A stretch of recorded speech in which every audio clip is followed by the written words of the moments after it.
Counterpoint is the art of weaving together independent melodies in order to produce a beautiful, harmonious whole.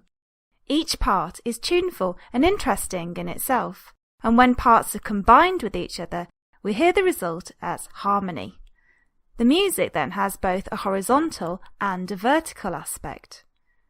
A well-known example of a simple kind of counterpoint is the round London's Burning.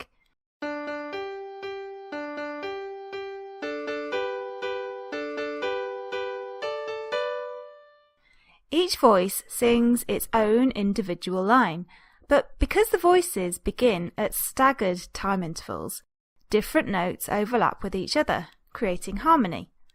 This technique is called canon. The second voice begins in bar 2, making an interval of a perfect fifth, D to A, with the first voice. At the other end of the spectrum, some of the most complicated counterpoint can be found in fugues. This is the opening of Bach's Fugue No. 6 from the Well-Tempered Clavier Book 1.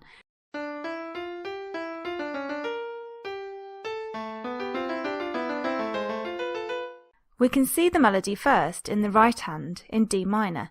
Then in bar 3 it appears in the left hand, but it's transposed into A minor, while the right hand continues with some new material.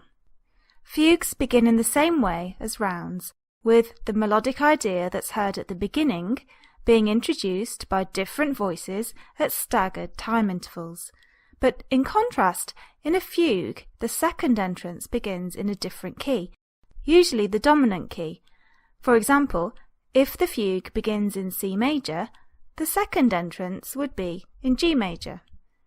And the melodic material is then adapted and developed in clever and interesting ways.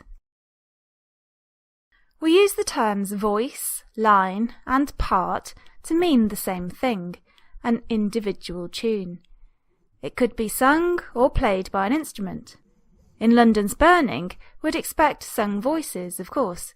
In a fugue written for keyboard, there is only one player and one instrument, but the effect of different voices is still there. Bach's Fugue No. 6 is written for 3 voices, for example. Voice 1 is in the treble clef stave with stems pointing up. Voice 2 is split between the staves. It begins with the stem up D in the bass clef, then moves to the low position rests in the treble clef. It then continues in the treble clef with the stems down notes. Voice 3 is in the bass clef, starting with the rest, then continuing with stems down. Voice 3 has the original melody that we saw earlier, this time in the home key of D minor again.